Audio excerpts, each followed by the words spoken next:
یہ سب کون تھے؟ ان کی کیا خدمات ہیں؟ انہوں نے کیا کیا؟ مخدوم شیخ شرف الدین احمد یحییٰ منیری، مخدوم جہاں،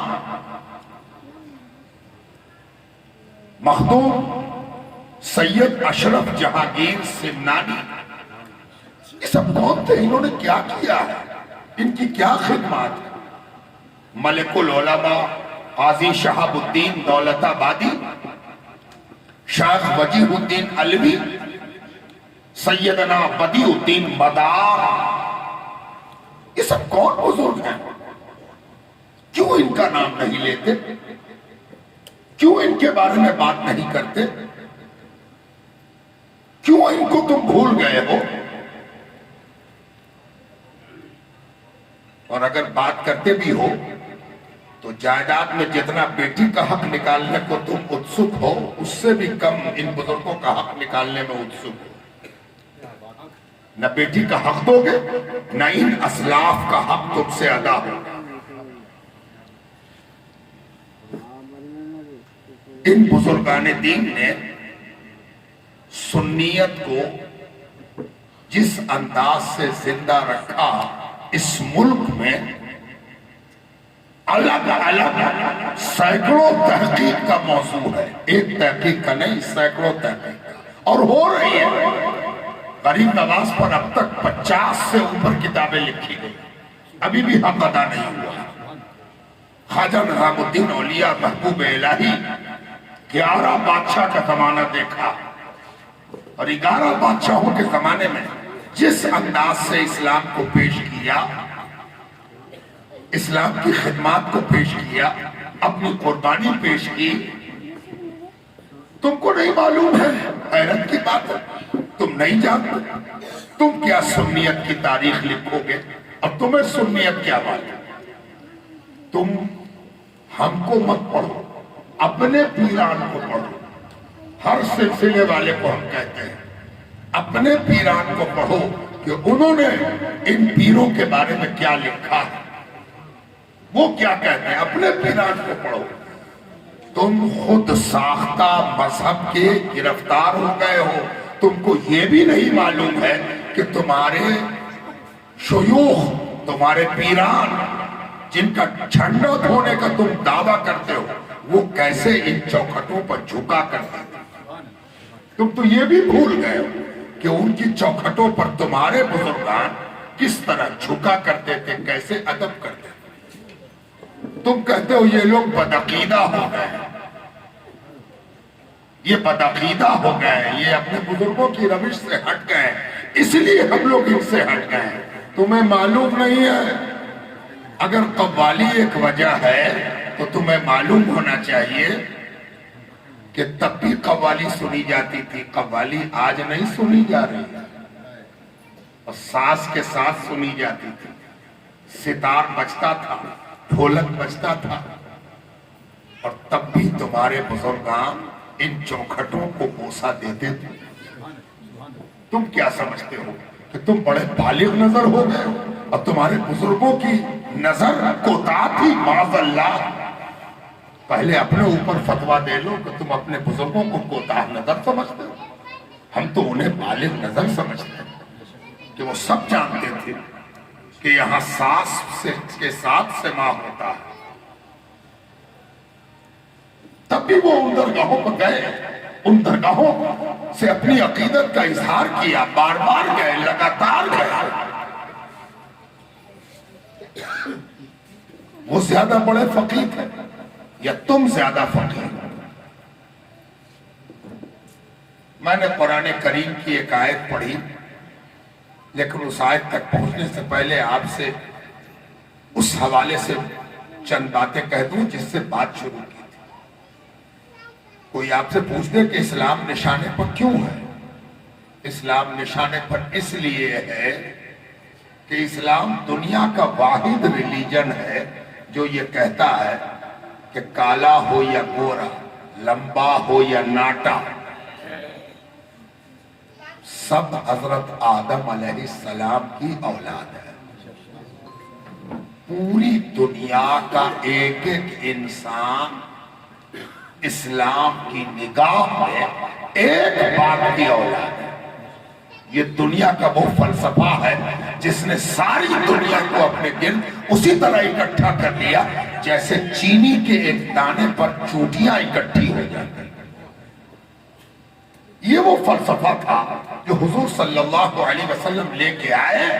بھول گئے تھے لوگ، بانٹ دیا تھا لوگوں کو زبان کے اعتبار سے، رنگ کے اعتبار سے، نسل کے اعتبار سے. حضور پاک علیہ السلام نے فرمایا یا ایھا الناس اتقوا ربکم الذی خلقکم من نفس واحدہ وخلق منها زوجها وبث منهما رجالا کثیرا ونساء. کہاں پر بانٹو گے؟ حضور تو سب کو ایک کر گئے اور کہا کالے گورے سب ادھر آؤ، تم سب حضرت آدم کی اولاد. ادھر آؤ، ادھر آؤ، لمبے ہو ادھر آؤ، ناٹے ہو ادھر آؤ، بول سکتے ہو ادھر آؤ، نہیں بول سکتے ادھر آؤ، سب حضرت آدم کی اولاد. یہ ہے اسلام.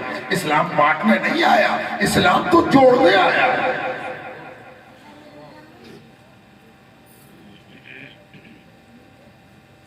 تب اسلام سے پوچھا گیا بڑا چھوٹا کیسے ہو؟ بڑا چھوٹا تو ہوتا. تو کہا کون والا بڑا چھوٹا؟ عمر والا. کہا نہیں عمر نہیں، کوئی تو پیدا ہی ہوتا ہے بڑا.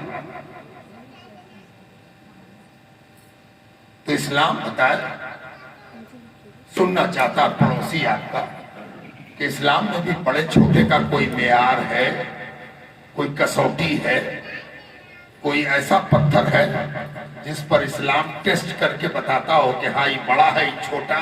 بالکل اسی طرح جیسے سونار کے پاس کسوٹی ہوتی ہے اور وہ زیور خریدنے سے پہلے اس پر کس کے دیکھتا ہے کہ سونا ہے کتنا، کھاد ہے کتنا، ہے نا؟ ہے کوئی کسوٹی؟ ہاں. اسلام نے ایک کسوٹی دی اور کہا دیکھو اسلام میں رنگ سے بڑا چھوٹا نہیں ہوتا، قد سے بڑا چھوٹا نہیں ہوتا، مال سے بڑا چھوٹا نہیں ہوتا، علم سے بھی بڑا چھوٹا نہیں ہوتا. بڑا چھوٹا ہوتا ہے کس سے؟ بڑا چھوٹا ہونے کے لیے بس ایک کوالٹی ہے اسلام، اور وہ کوالٹی یہ ہے کہ وہ اپنے پیدا کرنے والے سے کتنا ڈرتا ہے. جو جتنا پیدا کرنے والے سے ڈرے گا اتنا ہی بڑا ہوگا. جانتے ہیں آپ اس فلسفے کو ماننے میں عربوں کے چیتھڑے اڑ گئے. توحید ماننے کو وہ تیار ہو گئے. چلیے ٹھیک ہے مان لیں گے کہ اللہ ایک ہے. بات لگتی ہوئی ہے.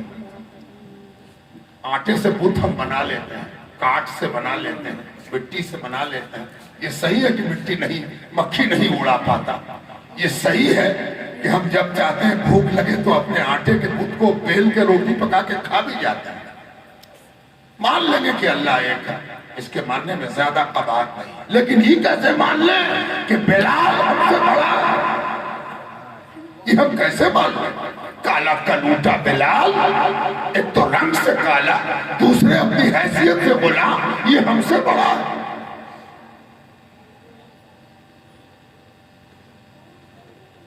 اب کہیے گا بلال کو بھی ماننا پڑتا ہے. لا الہ الا اللہ اس وقت تک معتبر نہیں جب تک بلال کو نہ مان لو. قرآن کہتا ہے آج تقلید کے خلاف بڑی تقریریں ہوتی ہیں کہ تقلید کیا ہے. دیکھو نا تقلید کیا ہے. اللہ تعالیٰ کہتا آمنو کما آمن الناس. ایمان لائے ہو. ہر گلی میں جھگڑا ہے قرآن سنت پر، قرآن سنت پر. اور قرآن کہتا ہے سن ادھر آؤ، ایمان لائے ہو ادھر آؤ. ایمان کا معیار کیا ہے؟ کہ قرآن اور سنت. کہا اچھا قرآن اور سنت یہ دونوں مل کے بھی کوئی معیار بنا رہا ہے. کہا یہ تو ہم نہ جانے. تو جانو آمنو کما آمن الناس. دیکھو یہ بلال ہے، اس کی طرح ایمان لانا ہوگا. جیسے یہ مومن ہوا ہے ویسا ہی تم کو مومن ہونا ہوگا. یعنی تیرے ایمان کا معیار بلال ہوگا. ارے گورے کو پسینہ آ گیا، یہ کلک کا یہ میرا معیار بنے گا. کیا کہا قرآن نے اس کو نقل کیا، انؤمن کما آمن السفہاء. اس ذلیل کی طرح ہم ایمان لائیں. کیا ہم کو اس کی طرح ایمان لانا ہوگا؟ معاذ اللہ، ہے نا. اسلام کا کمال یہی ہے کہ ذلیل کو معزز کر دیا.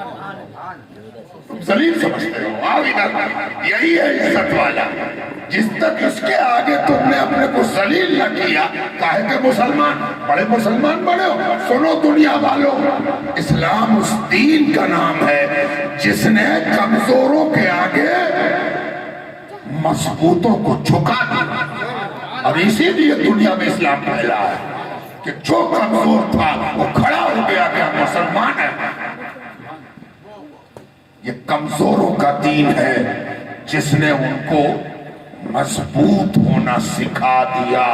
اسی لیے دنیا میں اسلام پایا جاتا ہے کہ جہاں جہاں کمزور تھا مسلمان اس کے لیے وٹامن بنا کہ ایک کمزور تھے مضبوط ہو جا، اس لیے کہ تو مسلمان ہے.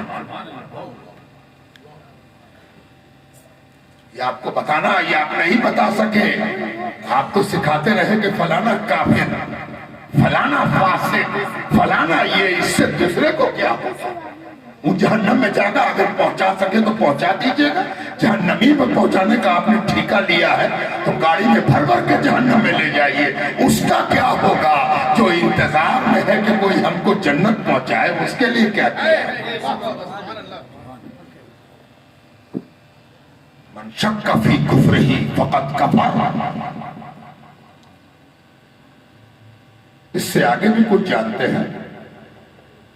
آئیے نا ان سے بات کیا جائے، ان کو سمجھایا جائے کہ اسلام کیا ہے. بزرگوں دوستوں، اور دوسری وجہ بھی جان لو، اس کو یاد رکھو. ٹرین پر پوچھا جائے گا، ٹم ٹم پر پوچھا جائے گا، تھری ویلر پر تم سے پوچھا جائے گا اسلام کیسے پھیلا، تو بتانا اسلام کمزوروں کو مضبوط کرتا تھا. دنیا کے سارے کمزور مسلمان ہو گئے. دوسری وجہ بھی جان، کیوں عربوں نے مخالفت کی حضور کی؟ کیریکٹر میں تو کیڑا نہیں نکال سکے. کہہ دیا کہ ان سے اچھا آدمی نہیں ہوگا. آخر کیا وجہ تھی کہ اسلام قبول نہیں کیا؟ سنو دوسری وجہ. اسلام اس لیے قبول نہیں کیا کہ اسلام نے کہا دولت مندوں، امیروں، تیرے جیب میں جو پیسہ ہے نا اس میں غریب کا حق ہے. تیرے مال میں غریبوں کا ادھیکار ہے. حق للسائل والمحروم. حق ہے، حق ہے. ارے باپ رے باپ، بھاگا رے. حق ہے، اس کو غریب کا حق ہے نا. بھائی اس کو کون مانے گا؟ یہ میرا پیسہ اس میں بتا دے کہ غریب کا حق ہے. اسلام دنیا میں اس لیے پھیلا تو اس نے امیروں سے کہا نکالو اس میں سے غریبوں کا حق، لاؤ نکالو. اس لیے دنیا میں اسلام پھیلا. ہم لوگ مسلمان اسی لیے ہیں کہ ہم اپنی کمائی میں غریب کا حق مانگتے ہیں اور اس کو نکالتے ہیں. یہی وجہ بنی دنیا میں اسلام کے پھیلنے کی. دو بڑی وجہ میں نے آپ کے سامنے رکھ دی. اب تیسری وجہ یہ بھی جان لو کہ دنیا کا اکیلا مذہب ہے. دنیا کا اکیلا مذہب ہے. ابھی آپ دیکھ رہے ہوں گے کہ پارلیمنٹ میں عورتوں کا ادھیکار دینے میں مردانے کو کتنی پریشانی ہے نا. دائیں بائیں ایسے دیا جائے گا، ایسے دیا جا سکتا ہے، اتنا فیصد دیا جائے گا، ایسے دیا جائے گا. آپ کو جان کے حیرت ہوگی کہ اسلام وہ دین ہے جسے سب سے پہلے ایک عورت نے قبول کیا. آج آپ یہ رٹ کے جائیے، سیکھ کے جائیے.